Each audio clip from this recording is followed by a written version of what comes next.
गुलाम बने इस देश को आज़ाद आपने कराया है, सुरक्षित जीवन देकर कर्ज आपने अपना चुकाया है। दिल से नमन करते हैं आपको, ये आज़ाद वतन जो दिलाया है। नमस्कार, मैं कृष्ण मोहन गुप्ता, प्राथमिक शिक्षक शिक्षा महाविद्यालय पताही मुजफ्फरपुर का प्रशिक्षु हूँ और आप सभी को आज़ादी के 75वें अमृत महोत्सव की हार्दिक शुभकामनाएं देता हूँ। स्वतंत्रता सेनानियों के त्याग एवं तपस्या के बदौलत ही हमें दुनिया का सबसे बड़ा लोकतंत्र होने का गौरव प्राप्त हुआ है। जिस मिट्टी में हम पले बढ़े हैं, उसी मिट्टी के ऐसे कितने अनसुने आज़ादी से जुड़े कहानी है जिसको आज हम विस्तार से नहीं समझ पाए हैं। उन्हीं यादों को प्रेरणा की कहानी में तब्दील करने के लिए बिहार सरकार शिक्षा विभाग द्वारा एक अहम कदम उठाया गया और उसी कड़ी में हम पहुँचे हुए हैं पश्चिमी चंपारण के धमौरा गाँव श्री जगत नारायण झा जी के घर। तो आइए हम बात करेंगे उनके परिवार वालों से। ऐसे में इस देश को आज़ाद कराने के लिए लगभग कितने वीरों ने अपनी जानें गंवा दी, कितने माताओं की गोद सूने पड़ गए, तो कहीं कितने बहुओं की मांग की सिंदूर धुल गई, तभी जाकर देश हमारा सभी भारतवासियों के सहयोग से आज़ाद हुआ। लेकिन इस देश को आज़ाद कराने में ऐसे भी आज़ादी के दीवाने हैं जिनके बिना ये आज़ादी का स्वप्न अधूरा रह जाता। उसी दीवानों में से एक है श्री जगत नारायण झा जी। अब तो वो नहीं रहे, लेकिन उनकी यादें और कृतियाँ सभी के दिलों और जुबां पे है। तो आइए हम बात करते हैं उनके परिवार वालों से जिनका योगदान आज़ादी को दिलाने में अहम रहा। पढ़ाई छोड़ छोड़ के न ये हम जानने तो कहूँ बनहास, कहूँ पकड़ास, कहूँ धरा जास। वो बीमार रहे तो ये सब बतवा कहस जे तोहरा रुपया पैसा मिली, जतन करी है, देखी है, हियाँ जाइ है, हुआँ जाइ है, तब तोहरा ये सब मिल जाई। सब हम मुँहत नहीं कि हम अमर होके जाता नहीं, ये सब कहल है तो भरोस। स्वर्गीय जगत नारायण झा जी का जन्म लौरिया प्रखंड पश्चिमी चंपारण क्षेत्र के साठी स्थित धमौरा गांव में हुआ था। बचपन से ही ये तेज और कुशाग्र बुद्धि के थे। आज़ादी का जुनून इनके सर पे बचपन से ही सवार था, इसलिए हमेशा इस वीर सपूत के द्वारा अंग्रेजों का विरोध किया जाता था। सत्याग्रह की धरती के तौर पर पश्चिमी चंपारण की पहचान है। आज से लगभग 100 वर्ष पूर्व चंपारण बिहार में भारतीय किसानों को अंग्रेजी अत्याचार का सामना करते हुए नील की खेती के लिए न केवल बाध्य किया जा रहा था, बल्कि उनका कई तरह से शोषण हो रहा था।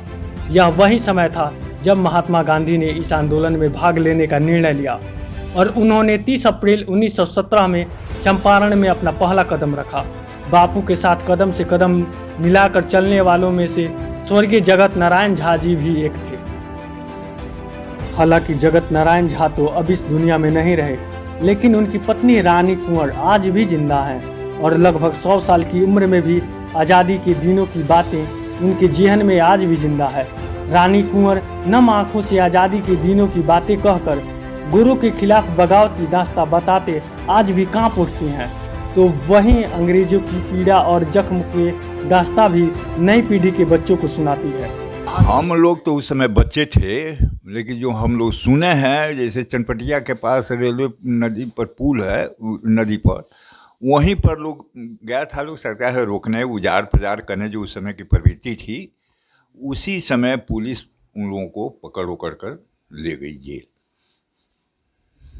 और उनके साथ सब क्या क्या हुआ? उनके साथ वो हम लोग सुने कि वो जेल में उन लोगों को बहुत दिक्कत किया, तकलीफ दिया, खाने पीने में भी वो दिक्कत करता था।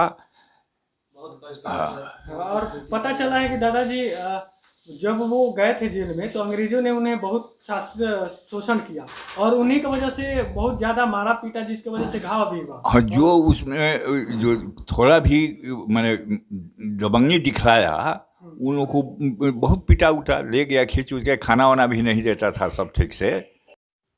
रानी कुंवर बताती हैं कि उनके पति अंग्रेजों से पंगा लेने में हमेशा आगे रहते थे। उनके देश की आज़ादी के जुनूनियत के कारण कई बार जेल भी जाना पड़ा।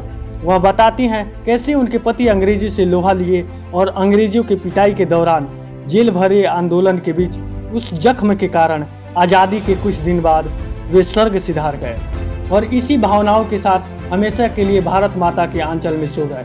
ऐ वतन वालों, ये वतन ना बेच देना, ये धरती गगन ना बेच देना, शहीदों ने जान दी है देश के खातिर, शहीदों का कफन ना बेच देना।